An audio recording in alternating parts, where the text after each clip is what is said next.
We still have one good season, and I need you to bring it out of me. So, what do you think? How fucking dare you? Jesus Christ. You want my best piece of advice for you? You want me to coach you? Okay, quit.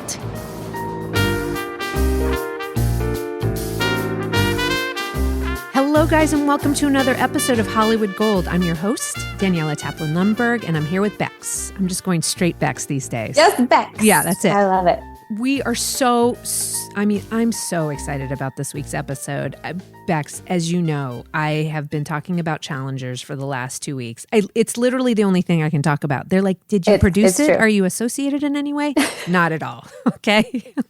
Bonkers. Bonkers is the word that I've heard you use most. Bonkers. First of all, the movie is bonkers, and I am bonkers for it. It's so sexy. It's so fun. The music is crazy. It's Trent Reznor's soundtrack. I mean, it's all my favorite things rolled into one. And I didn't even know I wanted a tennis movie with Zendaya in the lead, but I did. A sexy tennis movie. Oh, and Josh O'Connor is like my new love. So anyways, we're about to talk with Rachel O'Connor about the whole process. I'm fascinated, and I cannot wait to get going. The movie was so crazy on screen. I'm very excited to hear the behind the scenes craziness as well. Can't wait. Let's do it. Let's do it.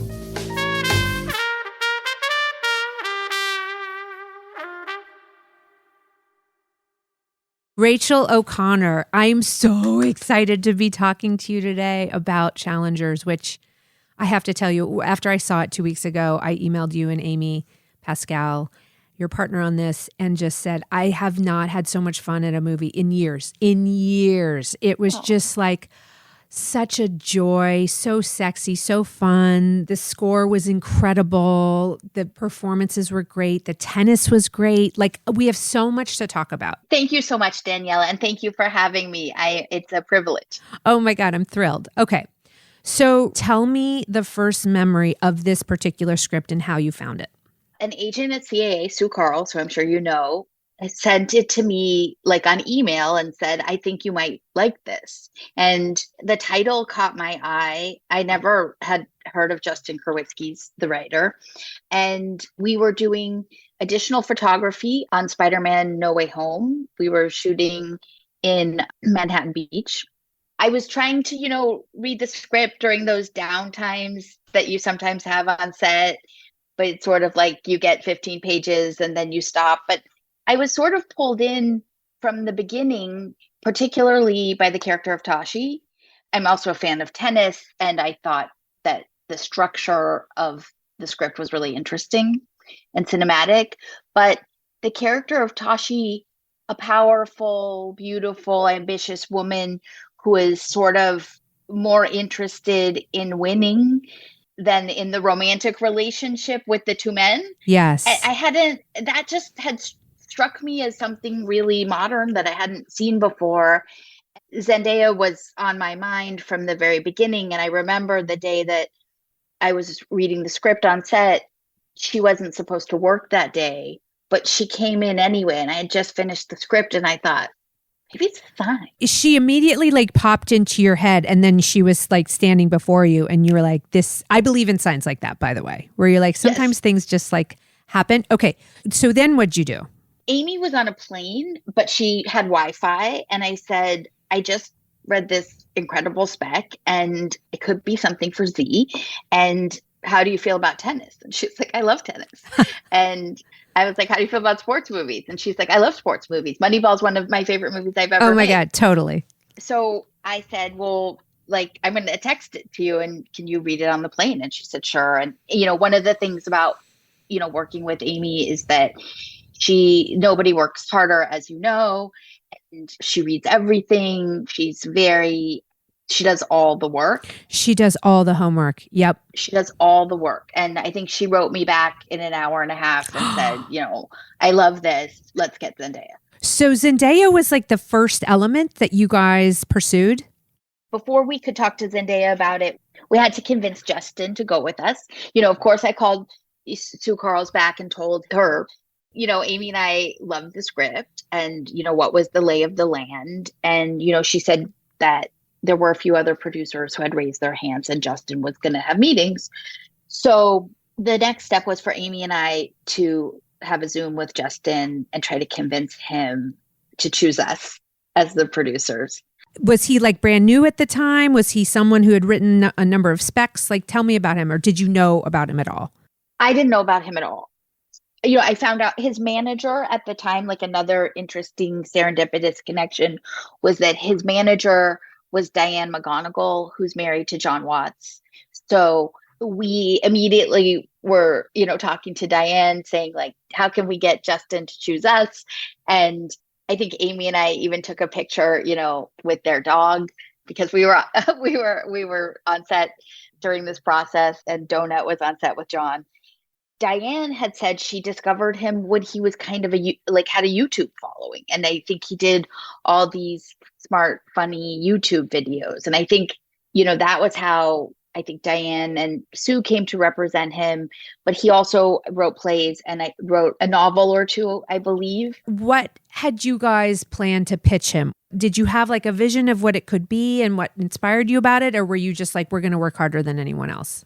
I think it was both. I think, as women producers and working women, we definitely related to the character of Tashi and thought that that's a really interesting character that we'd like to work really hard to bring to life.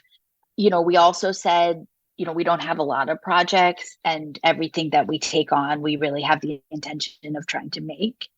And, I think we talked about the experience with the post, which was, one of the other specs that we had bought and that Amy put together like from the ground up in record speed from the ground up, yeah. From a similarly basically unknown screenwriter. Like you get the script, but then you have to attach every single element, because sometimes you get a script and there's a director attached or there's an actress attached and you come on to produce, but it's already like a little bit built. But this was something you guys were going to assemble completely. Okay. Well, and especially, in the studio system, when you sell a script to somebody, it can just end up in development forever. But I think one of the instructive things that we'd hope would be a selling point for Justin about us is that with the post, we got the script, we loved the script, we believed it was a movie, and we put it together and didn't just sell it to somebody and develop it forever. Okay. And so did you option the script at that point, or were you just like partnered on it? We just partnered on it. We have a first look deal still with Universal. And so, of course, Justin and Sue and Diane were aware that Universal would be our first stop. But I think our next step was to try to see if we could get Zendaya. So we gave the script to Zendaya's manager and agent, and I think that they really liked it and thought it was a great role for her and a great way for her to step into an adult role. Mm-hmm. And I think, she agreed, and Amy talked to her a lot about it. And then I think, the next thing was that she only wanted to do it if, we got a visionary filmmaker make it with her. I don't think she just was wanting to be in a Zendaya movie, Yes. And so, we all thought of Luca as like a dream choice. And Amy and Luca had known each other for a while, but had never worked together and had wanted. And when we were still at the studio, I think he developed something with Amy and Elizabeth Cantillon. So he was on set of a commercial, and she said, I need you to read this right away. And, I think she called him an hour later and said, have you read it? What do you think? And then he was like, I better read this.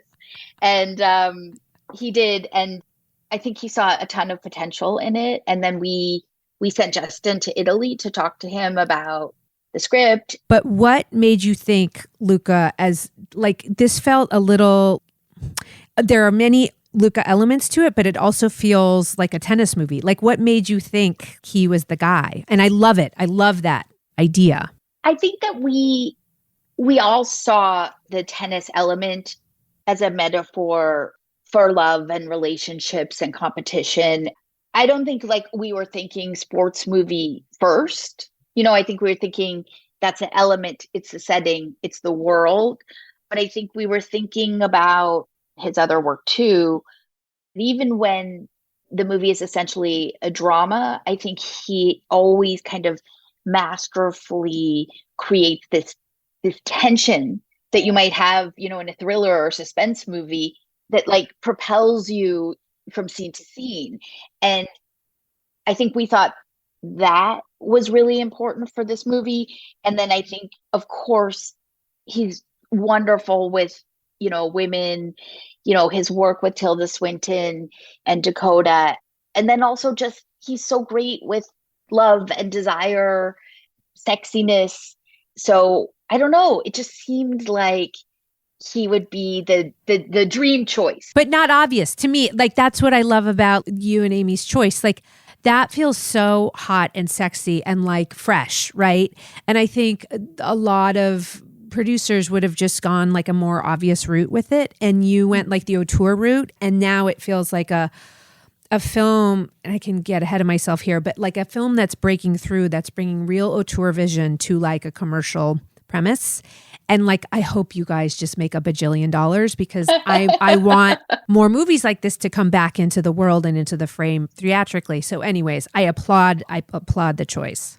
Well, thank you for saying that, Daniela. I, like you, I hope the movie does well for all of us who worked on it. But I also feel this past year with things like Barbie and Oppenheimer, and I mean, on a smaller scale, American Fiction, Past Lives, it feels like there's an appetite still for audiences to go to the movies to see original material.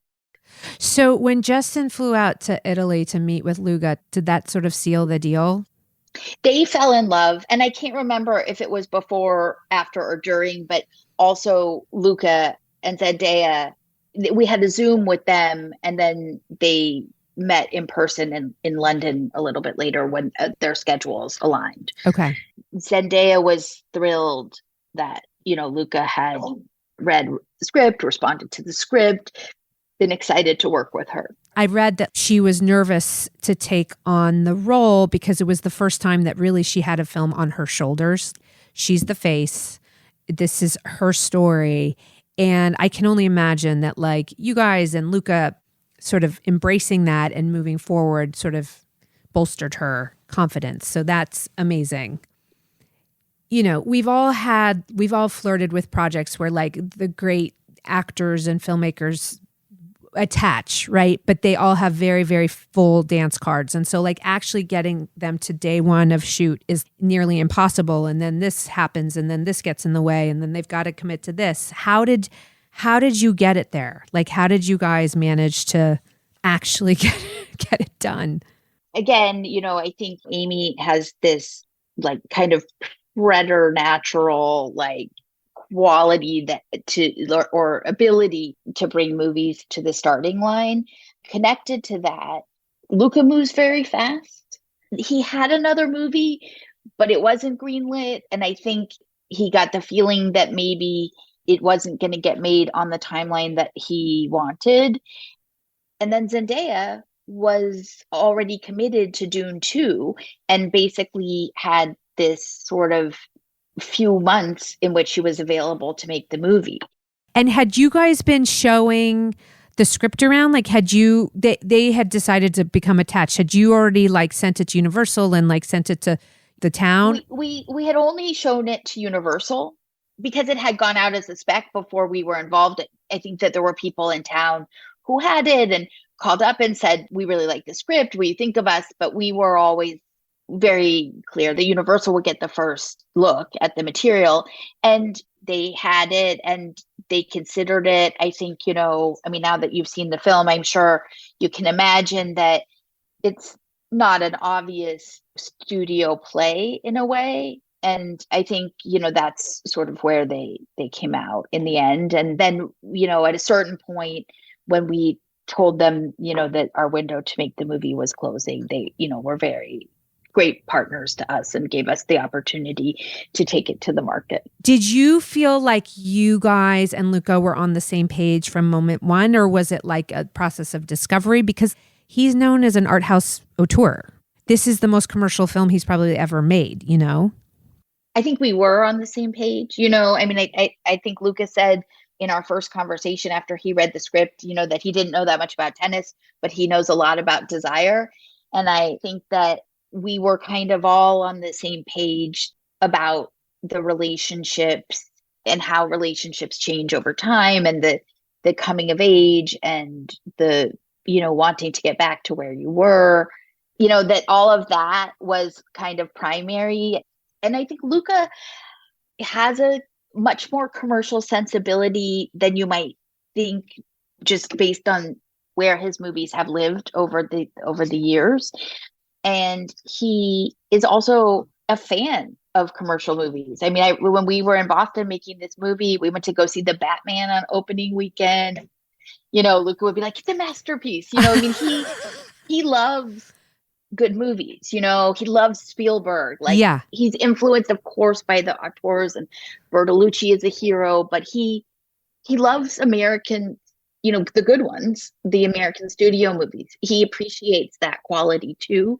So I don't think it was ever like we had to be like, hey, this isn't an art house movie. I think we loved his vision from the outset, and we lined up behind him to try to help him make it happen. We're in room 206. Want me to come tuck you in? No, we just keep talking. About tennis. Good night. We have beer. Okay.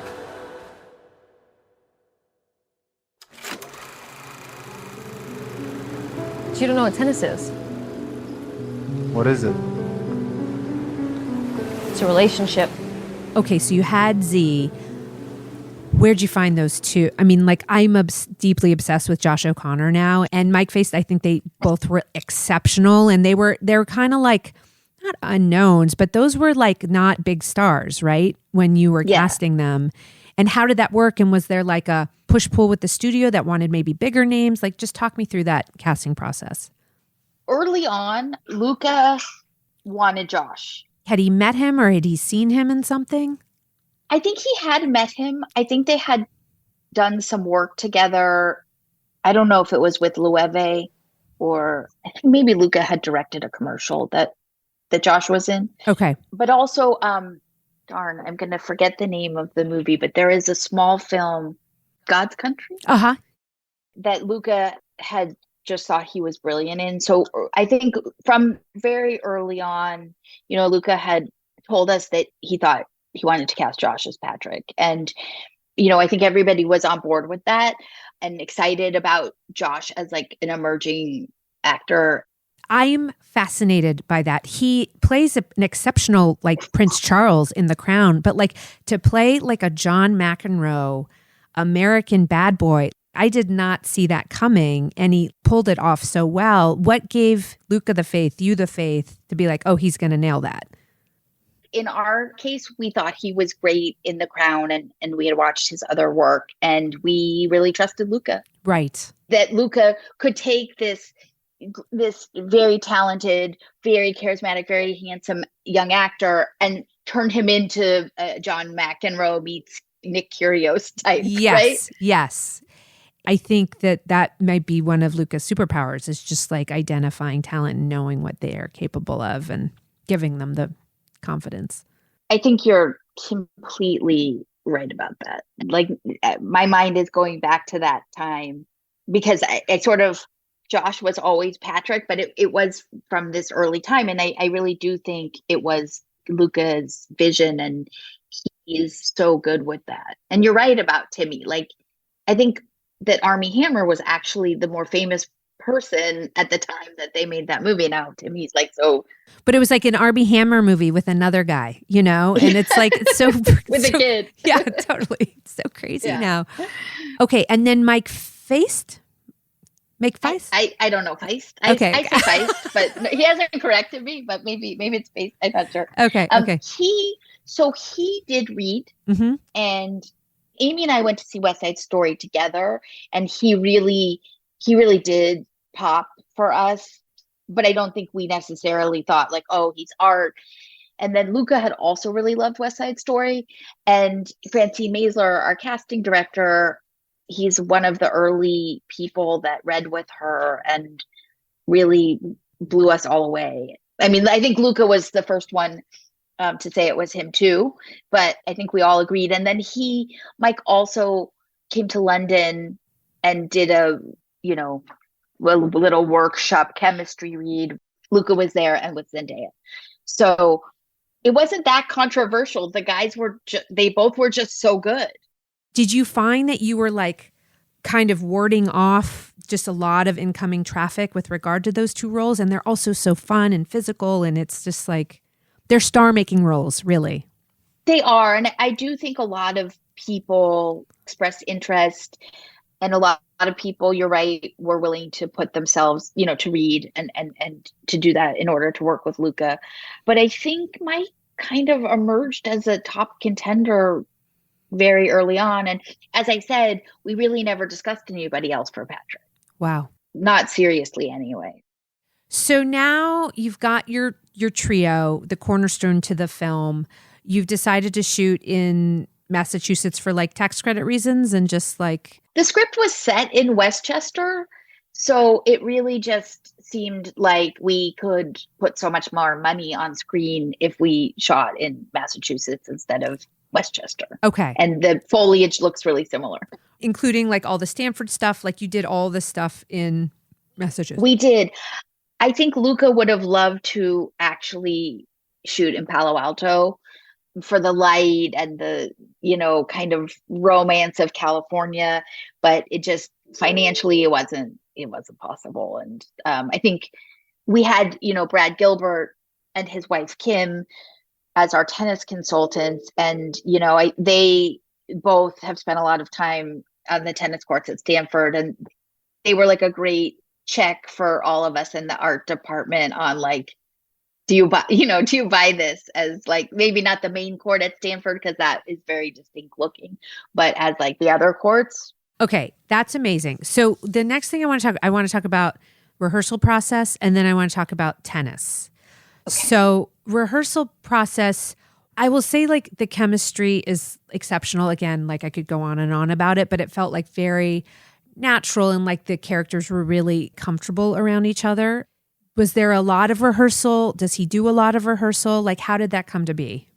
I'm not sure what Luca's rehearsal process has been like in the past, but on this one, he did want to do rehearsal, and the actors all wanted to take their tennis training and strength training really seriously. So all three of them came to Boston 6 weeks before the movie started. Wow. And they did their tennis training and their workout with that was overseen by Brian Dew, who used to be the strength training coach for the Celtics. Cool. And they ate like 8 eggs a day, or at least the boys did. And I think they got fully into that. And then in the afternoons, most days we would go through the script, read through the script, work on scenes with Luca. And it's certainly the most rehearsal I've ever. Totally. I mean, you're talking to like an independent film producer. Yeah. We get like 4 hours total. Yeah. But they all looked physically the part. Like they all were like, those like lean bodies, and the legs had so much power. And like, I was like, they obviously worked hard to get to this place. They worked super hard. They were completely dedicated. And I read that Zendaya mimicking the look of a tennis player became almost more like a dance. Like she became less worried about like hitting the ball as looking like she was hitting the ball, because that like a lot of that happened in post, right? Yes. And so it really was about like just mimicking a good serve or mimicking a good forehand or backhand. And so was that the case for all of them? Like were any of them tennis players? I think Mike is a pretty good tennis player. I think he played in high school. And I think that Zendaya and Josh both, I think they worked really hard on getting into the physical shape of a world-class athlete. And then, I think the way Zendaya described it is sort of what they both did was like they copied the movements of their tennis teachers or doubles. And it looked really convincing. And I have to say, like, it's a lot of them doing it in the movie. That was my next question, because I would say like on top of it being a Luca movie, it felt like a really well executed sports movie, in terms of like just having that feeling of like anticipation and action and speed and pace and the music. And that to me is not like not a hallmark of his movies. And so Was that natural to him? Was it something that he set out to do? Did he have any help when it came to that sort of shooting of the tennis stuff? Talk me through that. Yeah. I mean, I think he knew that it was something he hadn't done before, and it was something that he wanted to get, that was very important for him to get right and to be accurate and to be visually stunning. He spent a lot of time at the tennis rehearsals with the actors and Brad and Justin and our first AD, really breaking down what the essential points were for the story, how they worked. At the same time, he would spend part of the day doing that, and then he would spend part of the day with the storyboard artist, and he boarded every shot of the tennis, like sitting with the storyboard artist. Yeah, I can tell. I mean, it's like exceptional. It's so good. And then we had there was one assistant in the AD department whose whole job while we were shooting the tennis was to have the boards, and then Oh, cool. like carry the boards around, and so that everybody could see and understand what we were doing.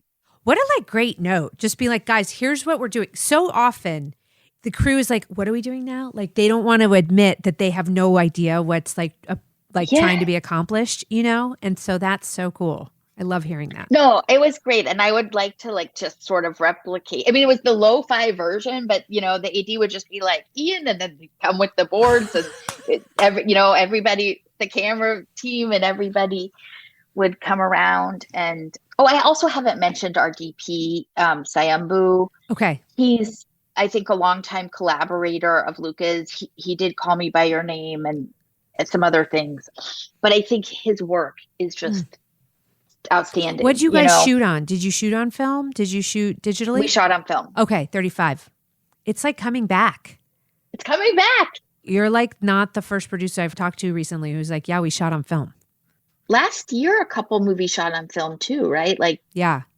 Past Lives, I think, Oppenheimer. It's kind of cool. It is cool. So talk me through the shoot. Is there anything that stuck out that struck you as particularly Luca, or that stuff about walking around with the storyboards? I love that. Every director has their own bag of tricks, and I always love hearing on set, what is this director's bag of tricks, that sets them apart from this person, I think Luca said he doesn't ordinarily do that, but because he recognized how complex that it was going to be to shoot the tennis and to have it be, the way that he wanted, he came up with, a new way to do it. And it was a great way, not just for him, but as you pointed out, for the immediate crew who were involved to know what was going on and what was in Luca's mind. Yeah. I mean, he's super specific. He really knows a lot about the different departments and how they work. And his vision for what he wants from them is really specific, and he gets really involved. What is your observation of the way he directs his cast? I mean, it's interesting because we had that long rehearsal period. I feel that the actors often came with a deeper understanding of what Luca wanted, but he's very, I don't know, it's interesting. He really gets what he wants with them, but he doesn't do 20 takes on set. He doesn't have a heavy hand, a lot of it is, what he sees in the actors and how they become the character, both through, hair and makeup and wardrobe, in the case of this movie, at least, and then with the camera. So, I didn't see him having to use a lot of director tricks to elicit a certain performance or look or attitude.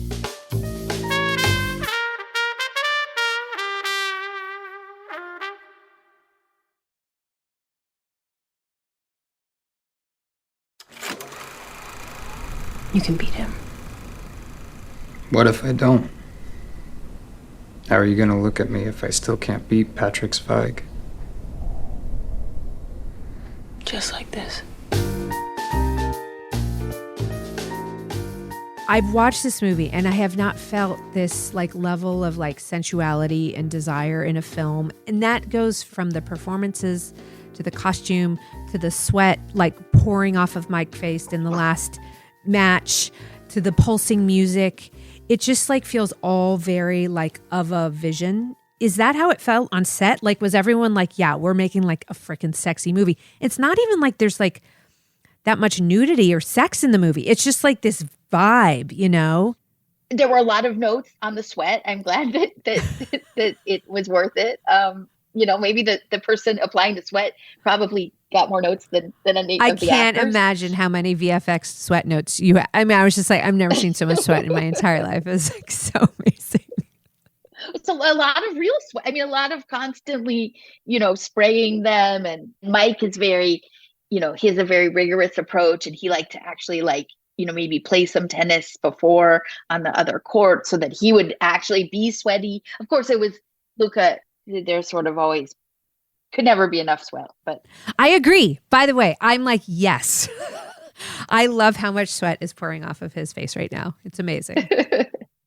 I was going to ask you about like that windstorm and that sort of culminating moment between Zendaya and Josh, because that moment felt very sexy, but it also felt like a little absurdist. Like there's like a sense of humor in it. And like even the music cue, isn't quite what you would expect. And you could have gone like totally earnest, serious in that moment where they're like, they have so much pent up desire, la, la, la. Sorry for those loyal listeners who haven't seen it yet. But there is like a music cue and like a left turn there. And I just wondered, like, was that something that was discussed? Like, how did you land where you landed on that scene? Luca had the idea of the windstorm. I mean, before we were shooting that part, but not that long ago. I think it occurred to him while we were shooting. And it definitely, I think, as you rightly point out, is something that seems like it could go too far. Yeah. But I think it has sort of this, I don't know, like almost like the way he pulled it off. And it's interesting your observation about the music cue there too, because I think that is a part of it. It almost feels like some kind of a grown-up fairy tale. Everything is falling apart. And for these characters, and like, in ancient Greece, right? Like the gods would be like punishing these mortals for their sins with the storm. I love that reference. And it does feel like a little allegorical in like a great way. I love that you said that. That's so cool. But I think it's Luca, again, I think that's really was his vision. And sometimes we go with what this idea is instead of thinking all the reasons why it might not work or be too much or something. I have to ask about the end because to me, I loved it. Like I haven't seen an end, and Nolan is a really good, like Nolan really lands the plane.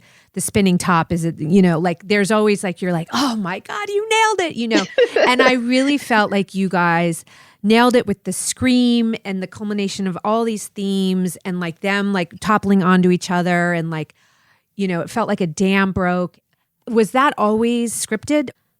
In the original screenplay, it definitely ends on the match without a kind of traditional resolution, but of who ends up with who, or who, do they discuss that, Patrick and Tashi slept, it always ended on like a point like that. I think we talked a lot about how to kind of preserve the sort of untraditional idea for the ending that Justin had, but to like give the audience some signals about what the filmmakers think it means, so that it didn't feel, there is a version of it that could kind of feel anticlimactic. And I think that her kind of reprising the come on that she does earlier on was something that we all talked about together and came out of Justin and Luca really wanting to preserve this untraditional ending, but like, and trying to come up with a way to keep it, but like have, the studio and all of us feel like it was still going to be satisfying for an audience and we weren't outsmarting ourselves. And then I think Luca came up with the idea of Mike falling into Josh's arms after the winning point. And I think, that was incredible. because it's all kind of, it's a great idea if it's executed right, and if it's not, it's horrible. I think he really pulled it off. And I think for Luca, his interpretation of the way Justin had ended the screenplay, and I think for most of the audience it's working now, is the characters are all trying to kind of get back to the place that they were in the hotel room when they were young, before they messed everything up, and just have that moment of kind of innocence and joy. That's completely what I took away from it. And like, that's what I'm Yay. like, by like the dam breaking, it was just like all this bullshit of adulthood and like barriers being thrown up.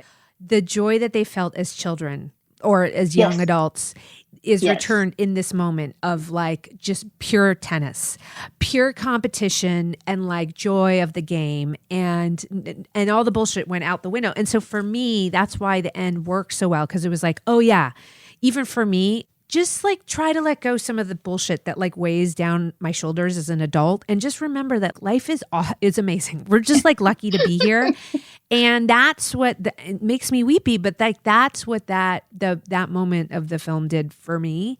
And so anyways, it like nailed it. And I have to tell you, like, I was in a screening with, you guys so lovely, like, got us into an early screening, and the theater was, first of all, everyone had their mouths open the entire time. They were like, like kept going like that. And then people would scream, and then people would laugh, and then they'd like cover their eyes. And it was just one of those screenings where it was like watching a tennis match, like a very intense tennis match for like, 2 hours.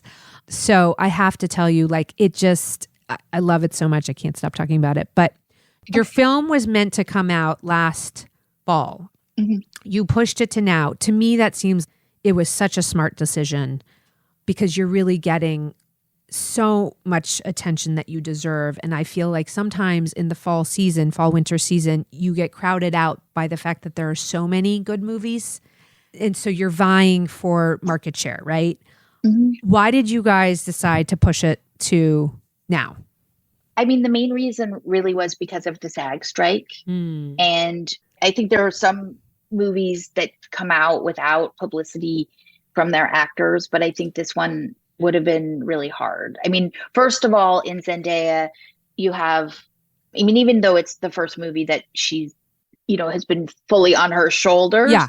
I still think, she's a big star. She has a huge fan base. The way the world interacts with her in publicity is kind of like always very like splashy and fun. And with Mike and Josh, because they weren't as well known, but they're so great in the movie, and Josh and Mike and Zendaya all really had like a very nice friendship. It just seemed like to try to sell like an original drama theatrically without, having publicity with the three of them, just it seemed like we'd like have one hand tied behind our back. What has it been like to be on this press tour? I know you've been like traveling a bit with them. It's been very positive. It's been really exciting and fun. The first time we saw the finished movie with a real audience, like not people that, we knew or had, worked on the movie or friends of friends, was in Australia at the Australian premiere. Oh my God. And it was really, really exciting to have that experience, a little bit of like what you had when you were in the theater. People felt like they were, on the edge of their seat, and people were gasping and laughing and, laughing uproariously through, the more outrageous scenes, and also kind of applause at the end. Oh, and then people also, when Josh is about to do the serve that's going to let Art know that he slept with Tashi, somebody in Australia goes, "Oh shit!" Like, like people were just that was so good. That was so good. I can't wait for people to see that. It was so good. So that was really exciting. I thought the actors, Luca too, but the actors really had to do the lion's share of the work, and so much publicity and so many interviews and so many press conferences, but they worked really hard, and I could not have asked for more.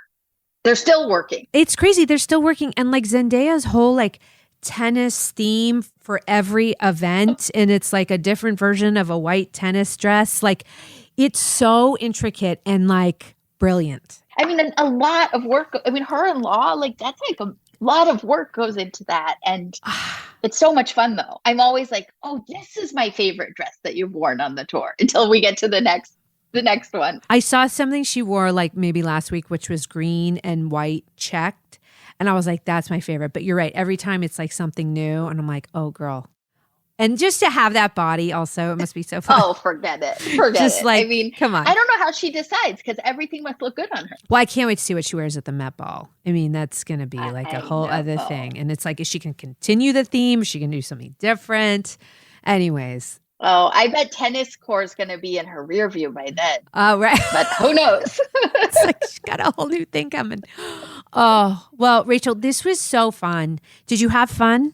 Oh, your first podcast. You're like no longer a virgin. I had a great time. Thank you, Daniela. You made it so comfortable and fun. Oh my God. Well, you're a delight. I'm like, I don't know why I'm like a little weepy, but that happens like all the time for me. But I really do appreciate you sharing with me. And I love the movie so much. We're going to just keep talking about it. I hope it makes so much money. I hope it's such a success.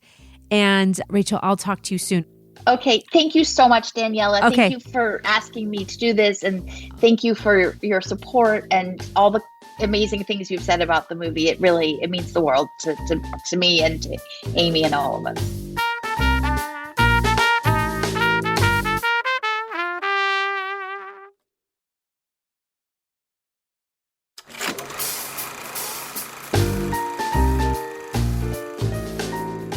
First of all, you guys, have I ever loved a movie more on this pod than Challengers? I don't think so. It's like I produced it, but I didn't. I had nothing to do with the movie. I can't stop talking about it. When I got my award at the NYU Fusion Festival, all I could talk about was Challengers. They're like, is someone paying you? No. The answer is no. I loved it so much. And we were just starting to discuss how obsessed I am with Josh O'Connor, a person who I don't even find that attractive. But he's so hot in the movie. Now, what makes him hot? Is it like the vibe that he gives? Vibe. Like, I know the whole like it's ugly hot. He's just like right? an attitude. He's a bad boy. He doesn't give a shit. He's like clever. He doesn't worry too much about how he looks, which is like totally my sweet spot. I hate when guys like, they do too much. They're like metasexual. They have more hair products than like any woman. Do you know what I mean? I'm like not into that. Did you find it sexy when he was actually playing tennis? I can't even talk about it. I'm literally sweating. Too much for this podcast. Tennis is hot here. Tennis is so hot. By the way, there's a sauna scene which is like so hot, and he's like sitting, and like when a guy sits and he's so trim that there's no fat in his stomach. It's just like skin that's folded up. It's just like muscle fold. I'm sure Tone has a little bit of this, Bex. Ted does not. I don't even know what that's like in real life.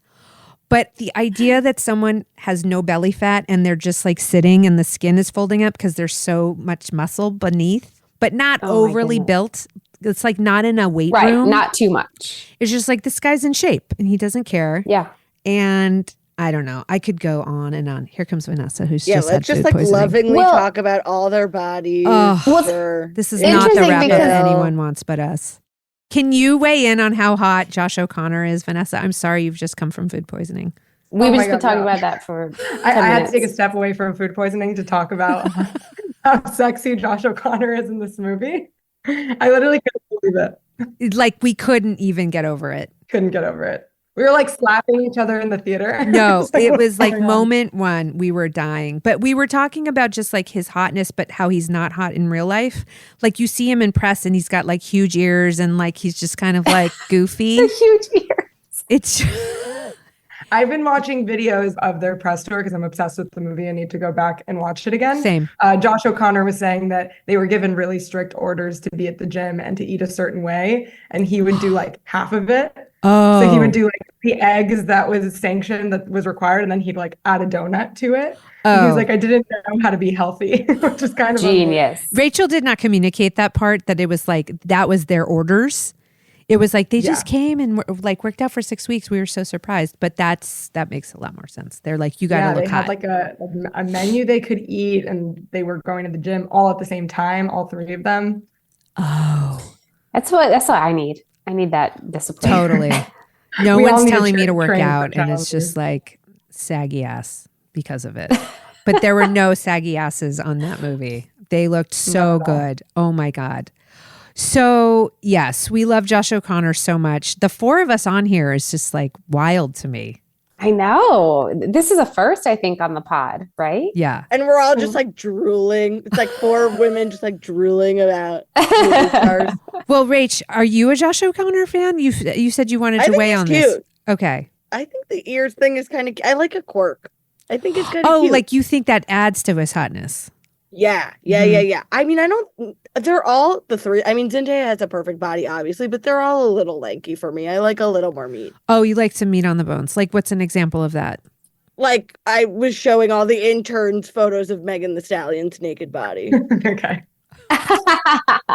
So the exact opposite. The of exact Josh. opposite of Josh O'Connor and in this movie. Zendaya. Okay, but you can appreciate Josh Do O'Connor. we have HR? Do we have HR? No. Okay. Maybe. Total. Maybe. Especially This may with not make the tennis cut, thing. but loyal listeners, I will tell you that, like, although Becca has seen the movie now, when we got this invite to this press screening, she was meant to come with me to watch the movie because we have to do the wrap up, we have to weigh in, blah, blah, blah. And she finds out what theater it is, a theater that shall not be named, but is in Times Square. I don't mind naming it. But Okay, you go ahead. Go ahead and name it. It's the AMC Empire on 42nd Street. A notorious bedbug theater. And Becca has suffered from a bedbug outbreak, which like traumatized your life for many years. I mean, I bore witness to it. Still has. It's still like a trigger. Life. So she could not come to see the movie. So instead, Vanessa came, and Vanessa and I were in awe of this movie. But Bex, you will go to other theaters. You just won't go to. Yes, I just specifically because I got bitten by bed bugs in that theater, and then I looked it up after, and it's notorious for that. Wait, I did not remember that part. I got 2 bed bug bites in that theater when I was seeing Avengers Endgame. Oh my God. Okay. Because they're very different than any other bug bites. Like they're painful and they swell and they're like really they last for 2 months. Like it's really, and I knew what it was right away. Because you had one before? Because I had them before. And so I was like, oh no, I know what that feels like. And so then I looked it up and they have a history of that at the theater. Bex, do you think bed bugs are attracted to you? Or do they you are just attracted to specific blood types. Yeah. I mean, you're a real expert. They think Becca's hot. They do. I mean, I think that's like the theme. Loyal listeners, we are experts on movies, but we're also experts on bed bugs. So if anyone has any questions on bed bugs, just go ahead and DM us. And Bex I sat through the whole movie. Sat through all of Challengers with my purse on my lap. Same. And it had Same. a laptop in it. I will go to other theaters, but I have to do research on them first, and I will not bring any sort of bag into the theater. And then I will take my clothes off and put them in a bag when I get home and take a shower immediately. So like I have things There's a process. I do just to It's make a sure. There's sacrifice. Yeah. It's a sacrifice to go to a movie theater. Oh my goodness. But are there 5-star theaters that you're just like, okay, great. I love this theater. I know it's clean. The Alamo Draft Houses are pretty nice. Yes. Love an Alamo Draft House. Hilariously, there's a theater in the little town in Texas where I live called Film Alley. And it's a bowling alley / movie theater / arcade / comedy club. Like it's a wild place. It's actually very nice. They have the like leather reclining seats. They also have the best pizza in town, weirdly. Like it's a whole thing. So that's where I tend to like to go here. Okay. Anything else we want to take away from this movie other than the hotness? Vanessa, like you being a huge fan. Yeah, I mean, I just like was so impressed by how different the movie was. I don't want to ruin it for people who haven't seen it, but how different the movie is tonally to what the trailer makes you think it's going to be. And it was just so much fun. Yes. And it was able to be like cutthroat, sexy, all of those things, and really smart and beautifully filmed, but also just like hilarious and ridiculous. Yes. And so like you turned to me at one point, you were like, aren't there so many phallic objects. Yeah, there in the was like a movie. lot of Yes, churros and bananas. They're eating a lot of hot dogs. Yeah, that's absolutely true. It's like every food scene is like a very long food item. It's like inexplicable, but that's absolutely true. And I would say you're right. Like the ad campaigns are very, very focused on like Zendaya and like her sexiness and like owning these two white boys. But like the movie is a lot more like of a romp and like kind of bonkers and like all over the place. So we've been talking about this a lot on the pod, like Trojan horsing. Like how do you get the people into the theater and then sort of have them discover something else, but like once they're in, and then maybe they become Luca Guadagnino fans, but maybe they just came to the theater for Zendaya because they like love Spider-Man and Euphoria and, Dune. So I agree. The ad campaigns feel a little bit different than the actual film in a great way. Okay, guys. So that was such a fun one. Could talk about challengers all day long. Josh O'Connor's hotness. Mike Feist is also amazing, but like he just didn't capture my heart. He was too much of the good boy. I loved him. I thought he did. It was totally Josh O'Connor's movie. As much as it's Zendaya's movie, also Josh O'Connor has just the most absurd role. It's so ridiculous. Yeah. So it's kind of hard to compare. So fun. Oh, man. All right, guys. Well, listeners, can't wait for you to go see this movie. Thanks for listening to another great one. Don't forget to follow. Check out the merch, www.staygoldfeatures.com. And we'll catch you next time. 1, 2, 3. Stay gold. Stay gold.